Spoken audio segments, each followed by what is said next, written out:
Minkowski. Bon. Merci beaucoup. D'abord, bonjour à toutes et à tous. Je tiens à vous remercier de l'invitation d'être là ce matin dans cette université où j'ai été à terre il y a bientôt 10 ans. Donc j'ai des très bons souvenirs d'ici et bon, il y a tous les collègues des Lyon, des Paris, d'Angers, de São Paulo qui sont là, avec qui on pourra discuter ce matin sur ces éléments qui concernent la psychanalyse, l'inédite, les fractures et possibles liaisons qu'on pourra tenter de faire à partir de notre pratique et discipline dans ces temps qui s'annoncent très sombres un peu partout.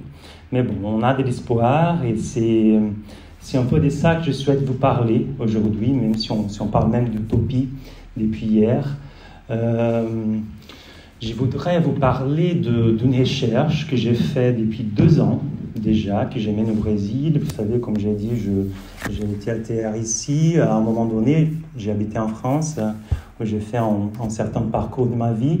Et en rentrant au Brésil, ça a été assez impressionnant pour moi. Vers la fin 2017, vous imaginez, c'était une époque politique assez troublée, des montées de l'extrême droite, d'une discursivité de la haine, où je retrouve une scène psychanalytique très revitalisante, avec plusieurs groupes et des collectifs qui étaient dynamiques, avec beaucoup de jeunes cliniciens issus des différentes classes sociales, y inclut celles qui normalement ne sont pas acceptées ou n'arrivent pas à être dans des centres de formation en psychanalyse à l'université et ainsi de suite. Et ces jeunes-là, ces collectifs, aussi, il y a des gens qui sont beaucoup plus âgés, évidemment, qui ont de l'expérience, qui ont des postes, des fois, qui sont dans des associations de psychanalyse importantes et traditionnelles. Mais ces gens-là, ils confiaient que la psychanalyse pourrait constituer non seulement une profession, une carrière, mais qu'elle aurait pu, ou qu'elle pouvait leur donner des conditions d'intervenir sur le plan social.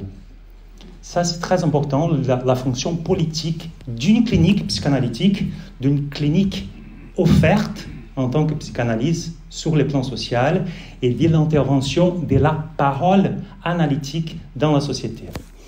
Et comme ça, je compose cette recherche sur la rationalité de ce que j'appelle les cliniques sociales, dans le social et du social. Mais je vais parler aujourd'hui plutôt de certains groupes et collectifs qui essayent d'offrir de la psychanalyse et faire des interventions dans la société. Ces collectifs, des fois collectifs des psychanalystes ou aussi collectifs psychanalytiques, ce qui est différent, des fois aussi des militants pour des différentes discursivités et des questions différentes, classe, genre, race, des questions ethniques ou des idéologies politiques. Ils ont recours à la psychanalyse comme une théorie et comme une technique de sorte à arranger, à provoquer des expérimentations sociales, voire de l'ingénierie sociale dans certains espaces, comme on verra de suite. Ces types de phénomènes, ces types de groupes, des groupalités, des collectifs, des discursivités à propos et avec la psychanalyse, ça prend de l'essor au Brésil depuis 6 ans au moins, je peux les compter, c'est un peu informel ça, mais depuis 6 ans au moins, c'est à cette époque-là du bolsonarisme, aussi de l'éviction des Dilma Rousseff et du pouvoir par un couple parlementaire. Mais on pourra dire que cela concerne une certaine mouvance sociale, une explosion des mouvements, des foules, qui d'abord, on pourrait dire que ça commence en 2013. Vous vous souvenez qu'à l'époque, il y a eu des manifestations au Brésil. Moi, j'étais en France, je n'ai pas suivi ça là-bas, mais ça a commencé avec les 20 centimes d'augmentation du tarif des transports à São Paulo, mais ça a gagné des proportions énormes, ça a occupé les rues de toutes les grandes villes du pays, et ça venait un peu dans la suite du printemps arabe, et des mouvements d'occupation à Madrid, il y a eu à Paris, à New York, et tout ça. Mais ces types de mouvements dans des pays du sud global a été un mouvement centré autour d'un sentiment d'insatisfaction et du ressentiment envers la politique. C'est que je pense qu'il est plus ou moins proche de ce que vous avez témoigné ici par rapport aux Gilets jaunes, un peu plus tard.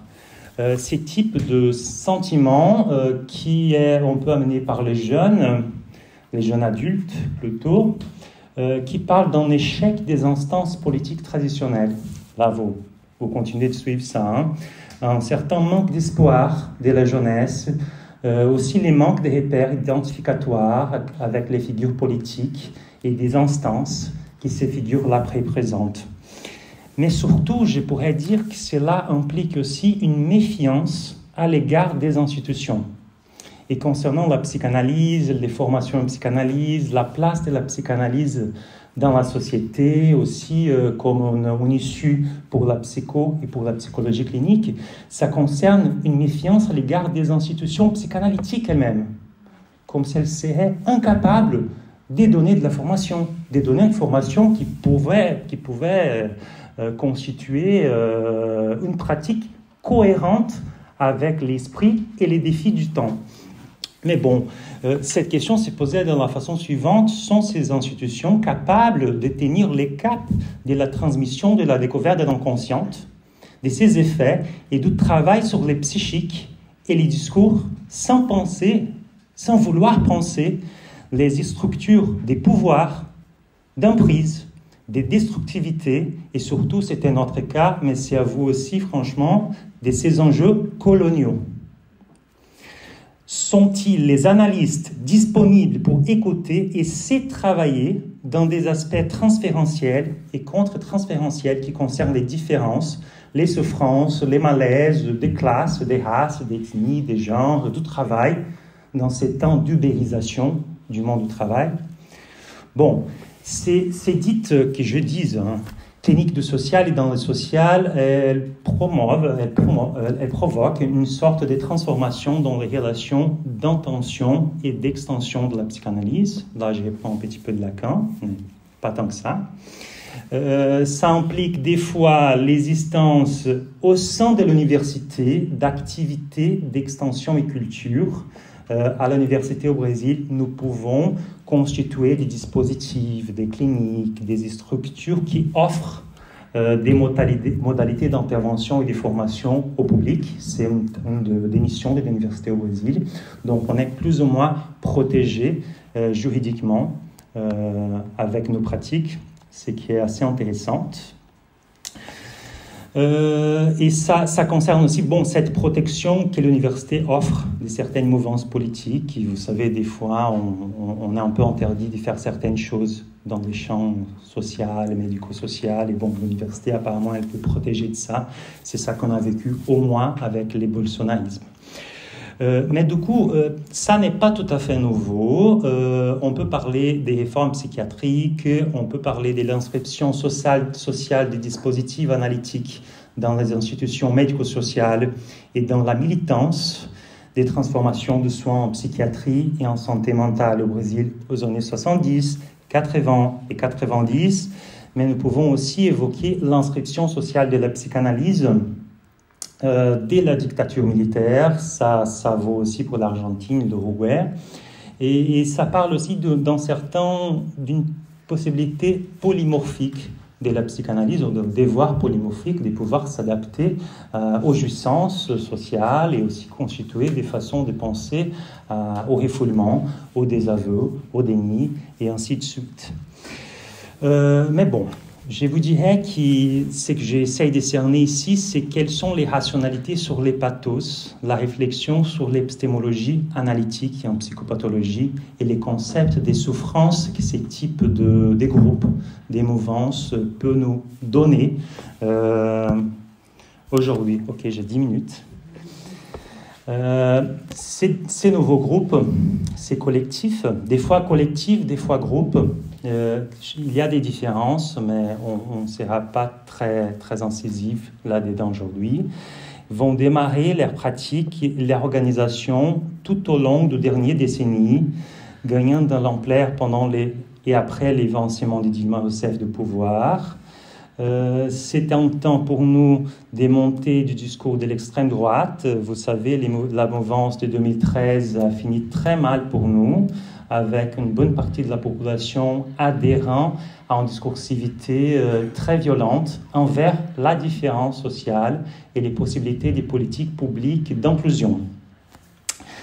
C'est aussi un discours qu'on a vu monter pendant la pandémie, évidemment, des discours de la haine, du complotisme, des fractions et des clivages sociétals.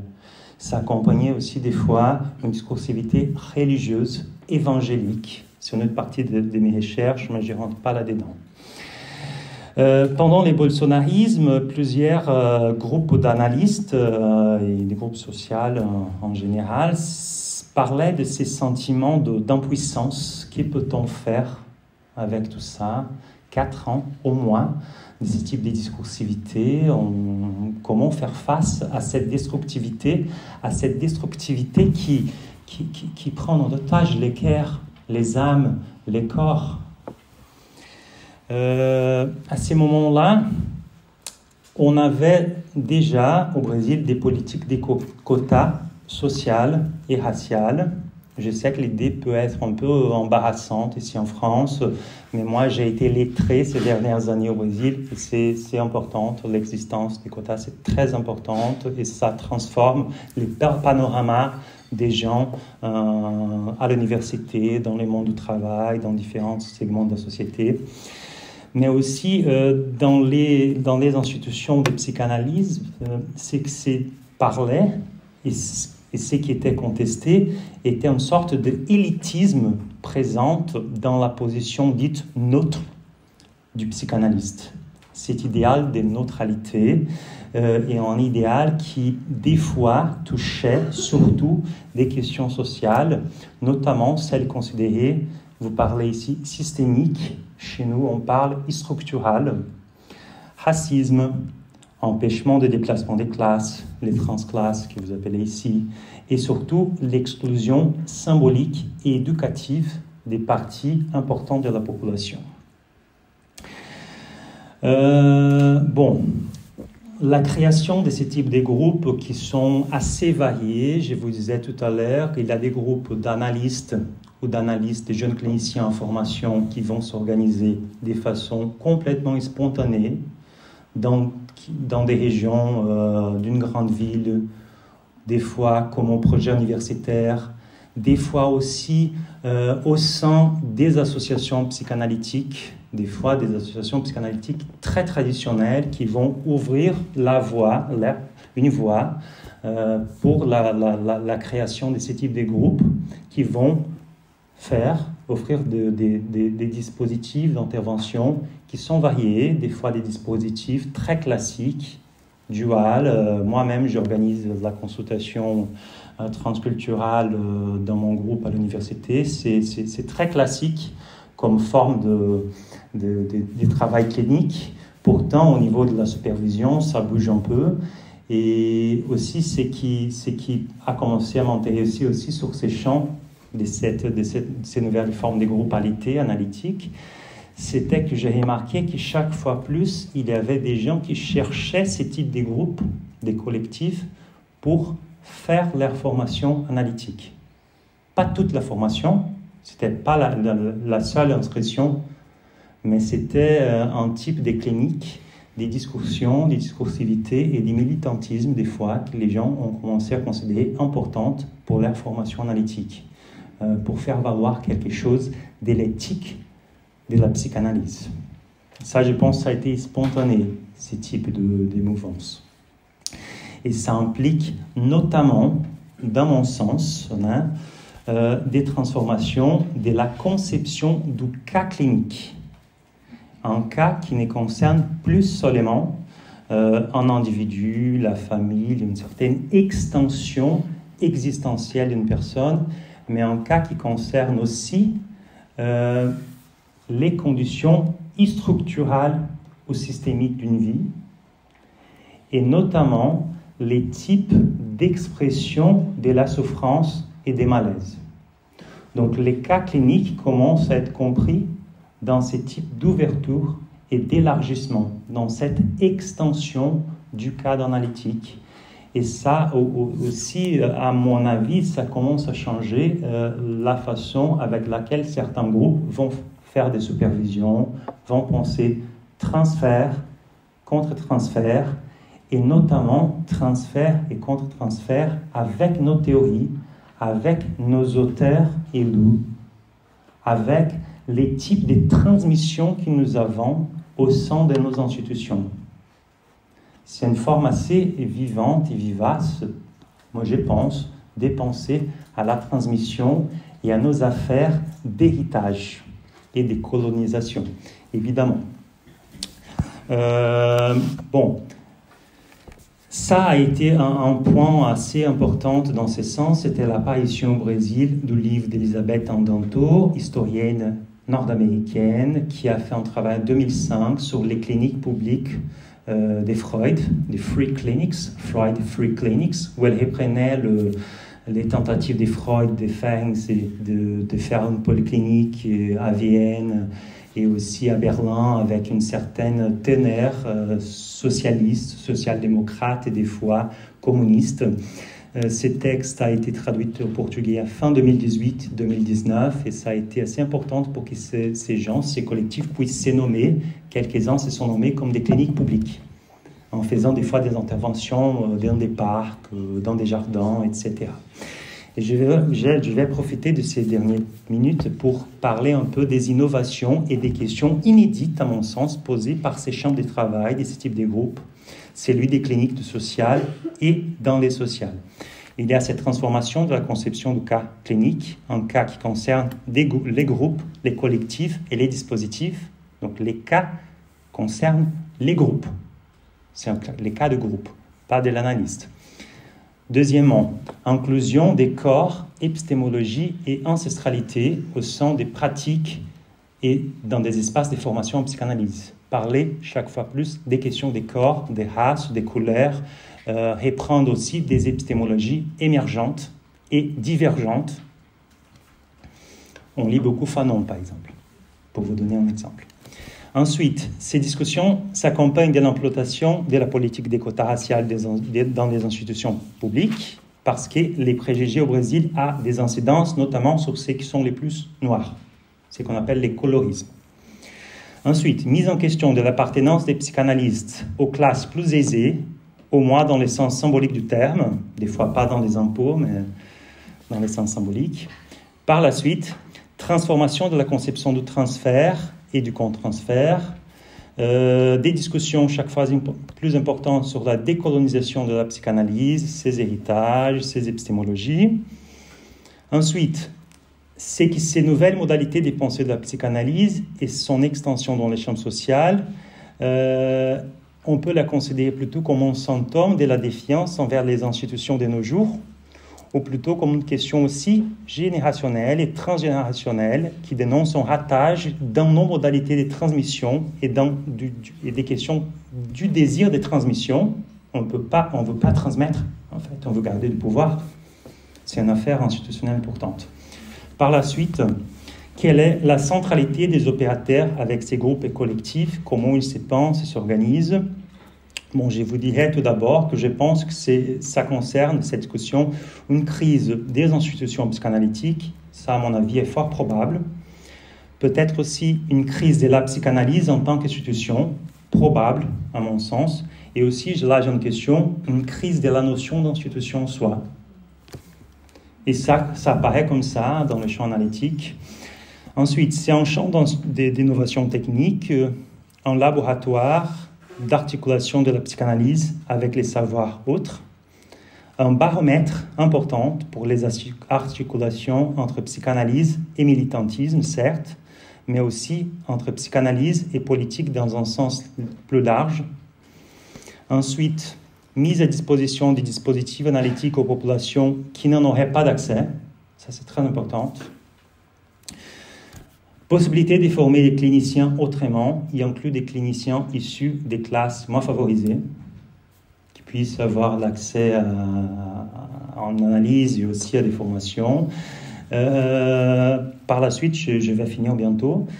Ces discussions vont s'articuler sur un questionnement de la place de l'argent du paiement dans un traitement analytique, vu que la plupart des dispositifs sont non payantes, surtout si à l'université, sont non payantes.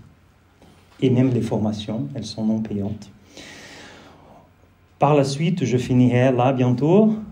On a un retour sur les travaux et traces laissées par des pionniers des discussions sur race et racisme dans la psychanalyse brésilienne, qui sont évincés de l'histoire, des bouquins, des livres. On voit bien les travaux de Rodinesco, comment elle évite de parler de certaines personnes, notamment des Noirs, comme Falandé, Solange Falandé, à l'école de la cause freudienne.